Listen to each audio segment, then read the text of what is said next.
আমি যতদূর জানি উনি গ্র্যাজুয়েশন আর্টসে করেছেন। তো আর্টস পড়ে উনি পেস সায়েন্স বুঝতে পারছেন, এরকম মানে কি বলবো, নমুনা বলা উচিত না, উনি মুখ্যমন্ত্রী আর কি, আমাদের সকলের শ্রদ্ধা।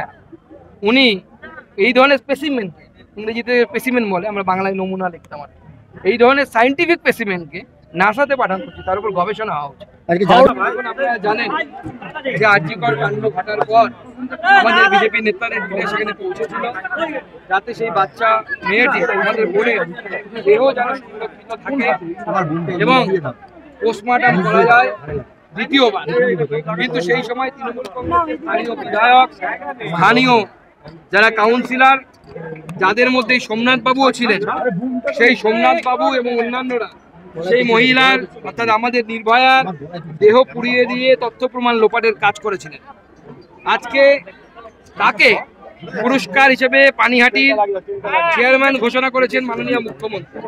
তার প্রতিবাদে আমরা কালকে সেখানে আমাদের কেএনএসডি জেলা, সেই কেএনএসডি জেলা সভাপতির নেতৃত্বে আমরা সেখানে প্রতিবাদ মিছিল জানাবো, প্রতিবাদ মিছিল করব এবং আমাদের প্রতিবাদ জানাবো। শুভেন্দু অধিকারী জানিয়েছেন পরশুদিন যে 180 তাদের অন্তত লক্ষ্যমাত্রা। আপনি বিজেপি রাজ্য সভাপতি, আপনাদের অন্দরমহলে কোনো সমীক্ষা বা কিছুতে এরকম কিছু এসেছে? দেখুন, 294টি সিটেই বিজেপি লড়বে। এখনো পর্যন্ত কোনো সিদ্ধান্ত হয়নি যে আমরা অন্য কোনো সিট কাউকে ছেড়ে দেবো, কিন্তু বাবু যেটা বলেছেন 180টি সিট মিনিমাম আমরা পাবো, আমরা মিনিমাম 180টি সিট পাবো। বাংলার মানুষের উপর আমার সেই ভরসা আছে। 210টি আসনে আমাদের দিলীপ ঘোষকে যেভাবে ম্যান্ডেটেল করা হলো এবং তারপর তার বাড়ির সামনে আজকে দেখুন, তৃণমূল কংগ্রেস যে নোংরা রাজনীতির আশ্রয় নিচ্ছে, সেই নোংরা রাজনীতি আমার মনে হয় বন্ধ হওয়া উচিত। স্বাভাবিকভাবে একজন পুরুষ নেতৃত্ব, তাকে মহিলাদের দিয়ে ঘিরে তাকে শারীরিকভাবে হেনস্থা করার এই যে চক্রান্ত, এটা নোংরা খেলা।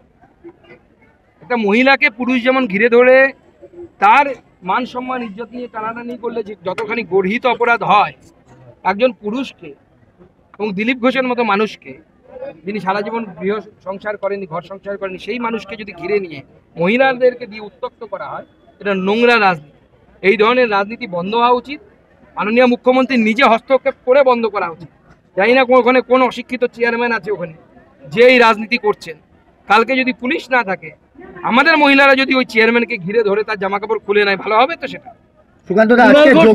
আজকে আপনারা যখন মহিলাদের জন্য রাস্তায় নামছেন, তখন দিলীপ ঘোষের বিরুদ্ধে আপনাদের মহিলাদের সোচ্চার হওয়া উচিত। তিনি যেভাবে মহিলাদের গতকাল অপমান করেছেন, এটা কুণাল ঘোষের বক্তব্য। দেখুন, কুণাল ঘোষের বক্তব্য নিয়ে আমি উত্তর দিই না জেনারেলি।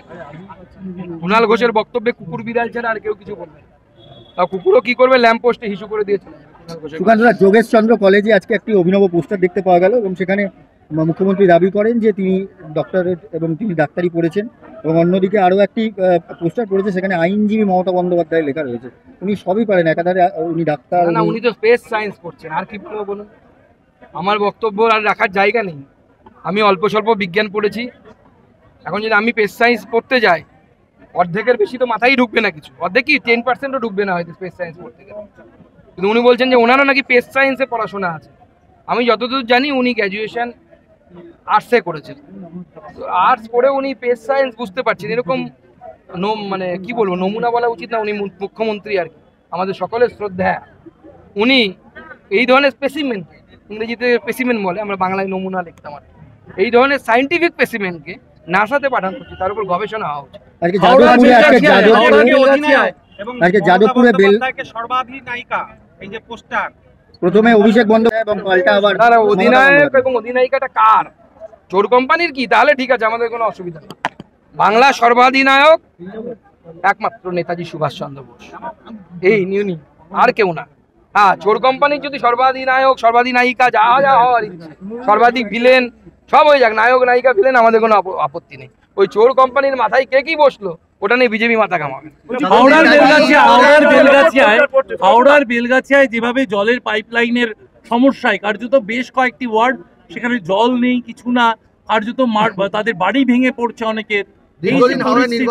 নির্বাচন হয়নি দীর্ঘদিন, সেই হাওড়ার আজকের যে ছবি দেখা যাচ্ছে, কখনো অরূপ রায় বলছেন প্রাকৃতিক বিপর্যয়, কখনো অরূপ রায় বলছেন মানুষের উপকার করতে গিয়ে এই ধরনের ক্ষতি হয়। এটা দেখছেন। দেখুন, যখন কোনো নির্বাচিত সরকার থাকবে না লোকাল বডিজে, স্বাভাবিকভাবে সেই নির্বাচিত সরকারের দায়িত্ব না থাকলে পরে দায়ও থাকবে না সেখানে কাজ করার। মুখ্যমন্ত্রী লন্ডন গেছেন বা যাবেন, সেখান থেকে জল টল নিয়ে আসবেন, মনে হয় টিমসের জল, আপনারা হাওড়ার লোকেরা টিমসের জল পাবেন, এরপরে অপেক্ষা করুন। বলছি দাদা, পুলিশ আপনাদের এখানে নেতাজি আটকালো, ইন্দোরের অথচ পুলিশ ওখানে সংঘর্ষ ঠেকাতে গিয়ে ভাঙড়ে আক্রমণের মুখে পুলিশকে পিটিয়ে দিল গ্রামবাসীরা, তৃণমূলের যারা কর্মী তারা। ভাঙড়ে কারা থাকে আপনারা জানেন। এখানে আমরা যদি কিছু করতে যেতাম, পুলিশ আমাদের উপর লাঠিচার্জ করতো, কারণ আমাদের মহিলাদের মাথায় সিঁদুর আছে, ওখানে মহিলাদের মাথায় সিঁদুর নেই, সে মারতেও পারে না। দাদা, নেতাজি ইন্দোরের মঞ্চ থেকে মুখ্যমন্ত্রী বলেছিলেন যে অনুব্রত মণ্ডল এবং কাজল শেখকে একসঙ্গে চলা। আজকে কোর কমিটির বৈঠকে কাজল শেখকে ডাকা হয়েছে, কিন্তু অনুব্রত মণ্ডল নিজে ঘর হাজির থেকেছে। দেখুন, এখন বীরভূমে প্রচুর পয়সা উঠছে, আপনারা জানেন। সেখানে পাথরের পয়সা, কয়লার পয়সা, গরুটা বন্ধ আছে আপাতত। তো সেই পয়সার ভাগ কে নিবে, সেই নিয়ে কাজল গোষ্ঠী এবং অনুব্রত গোষ্ঠীর মধ্যে গন্ডগোল। তো গন্ডগোলে বাংলার মানুষ ক্ষতিগ্রস্ত হচ্ছে, বাঙালি ক্ষতিগ্রস্ত হচ্ছে, বাঙালি সব যাচ্ছে আস্তে আস্তে। আর মাননীয় মুখ্যমন্ত্রী তামাশা করছেন। কাজল, অনুব্রত এরা তো সমাজের এমন একটি এরা রোগ। কাজল, অনুব্রত এতে তো অপারেট হওয়া উচিত, অপারেশন হওয়া উচিত। এরা হচ্ছে গ্যাংরিন সমাজের। এই গ্যাংরিনগুলো যদি রাজনীতিতে থাকে, বাংলার মানুষের জীবনে ক্যান্সার ছাড়া অন্য কিছু থাকবে না। রামনবমীর দিন আপনাদের তৃণমূল বিধায়ক অনুপস্থিত রয়েছে, হুইপ রয়েছে, তারপরেও এই রকমের বিষয় পদক্ষেপ করবে কি বলবেন? তৃণমূলের শৃঙ্খলা রক্ষা কমিটি। আছেন তৃণমূলে আবার শৃঙ্খলা শৃঙ্খলা রক্ষা রক্ষা কমিটি পদক্ষেপের পথে, কি তাহলে তো বলবেন? আমার স্যান্ডো গেঞ্জিরও বুক পকেট হতো। তৃণমূল আবার শৃঙ্খলা, দুটো তো কন্ট্রাডিক্টরি ভাষা। সোনার পাথর বাটি, কাঁঠালের আম সত্য। রামনবমীর দিন রামনবমীর দিন শুভেন্দু অধিকারী বলছেন গতবারের দ্বিগুণ লোক রাস্তায় নামবেন, রামনবমী এবার অনেক বড় করে পালন করা হবে, রামনবমী বিজেপির প্রতিষ্ঠা দিবস, এই ধরনের যে কথাগুলো আসছে, রামনবমী নিয়ে রাজ্য বিজেপির সভাপতি আপনার কোনো পরিকল্পনা আছে কি? দেখুন, রামনবমী বিজেপি পালন করে না, বিজেপি অংশগ্রহণ করে, মানে বিজেপি আয়োজনে থাকে না, বিজেপি আলাদা করে পালন করে না, রাজনৈতিক দল হিসেবে পালন করে না। এটি একটি ধর্মীয় সামাজিক উৎসব। বিভিন্ন জায়গায় বিভিন্ন সামাজিক এবং ধর্মীয় সংস্থা তারা রামনবমীর মিছিল আয়োজন করে, আমরা হিন্দু হিসেবে তাতে অংশগ্রহণ করি। আমি তো চাইবো সমাজের সর্বস্তরের মানুষ, হিন্দুরা মিছিলে অংশগ্রহণ করুক, অন্যান্য সমাজ, মুসলিম সমাজ এসে ফুল ছেটাক, হিন্দুদের জল খাওয়ানোর ব্যবস্থা করুক। এই ধরনের বাতাবরণ আমি রামনবমীতে অন্ততপক্ষে দেখতে চাই, যেটা গুজরাটে দেখি, যেটা উত্তরপ্রদেশে দেখি। বাংলাতে কেন হবে না? গুজরাটের মুসলিমরা যদি রামনবমী রথযাত্রায় যদি হিন্দুদেরকে জল খাওয়াতে পারে, শরবত খাওয়াতে পারে, তাহলে বাংলার মুসলিম সমাজ কেন করবে না বা কেন হবে না? বাংলায় মুসলিম সমাজকে মাননীয় মুখ্যমন্ত্রী ভয় দেখিয়ে এমন অবস্থা করে রেখেছে যে তারা একটি ধর্মীয় এবং তার সাথে রাজনৈতিক কার্ডে পরিণত হয়েছে, রাজনৈতিক ডেবিট কার্ড। এখন বামেরাও তৃণমূল বিজেপি ভাই ভাই এই পোস্টার শুরু করেছে। দেখুন, বামেরা এখন পোস্টারে আর সোশ্যাল মিডিয়াতে আছে, পোস্টে আছে আর পোস্টারে আছে, বাকি কোনো জায়গায় নেই। জনতার কাছে তো নেই, জনতা বামেদেরকে পুরো সাফাই করে দিয়েছে। আপনি আজকে যে বউবাজার দিয়ে এলেন, বউবাজারের কাউন্সিলর বিশ্বরূপ দে 48 নম্বর ওয়ার্ডের যিনি কাউন্সিলর, সিএবির সঙ্গে ঘনিষ্ঠভাবে যুক্ত, তিনি কলকাতা পুরসভাকে প্রস্তাব দিয়েছেন, তাদের যেহেতু 100 দিনের টাকা দেওয়ার পয়সা নেই পুরসভার, কলকাতা পুরসভার সিএবির মাধ্যমে কেকেআর এর থেকে ম্যাচ পিছু 15 টাকা সিট পিছু তারা কর নেন। বলছি এটা 50 করা হোক, শেষমেশ কেকেআর এর পয়সায় কলকাতা পুরসভা চলবে। গোটা রাজ্য সরকারের, শুধু কলকাতা পৌরসভা নয়, গোটা রাজ্য সরকারের অবস্থা হচ্ছে ভাড়ের মা ভবান। যে মুখ্যমন্ত্রীকে মদ বেচে তার সরকার চালাতে হয়, সেই মুখ্যমন্ত্রীর কাছ থেকে আর কি আশা করবো আমরা? যা পারবে তাই বেচবে, সিট বেচবে, আরো কি কি বেচে দেখুন। অবশেষে আজ রাতে লন্ডন যাচ্ছেন, মানে কিছু বলতে চাইবেন? আমি বলবো দুগ্গা দুগ্গা, ভালো করে ফিরে আসুন, এমন কিছু বলবেন না যাতে বাঙালির মান সম্মানটা যায়। হিন্দুদের বাঁচাতে এবার ভারত সরকার পদক্ষেপ করুক, রাষ্ট্রীয় স্বয়ংসেবক সংস্থার যে উচ্চ পর্যায়ের বৈঠক, এমনটাই আজকে সিদ্ধান্ত।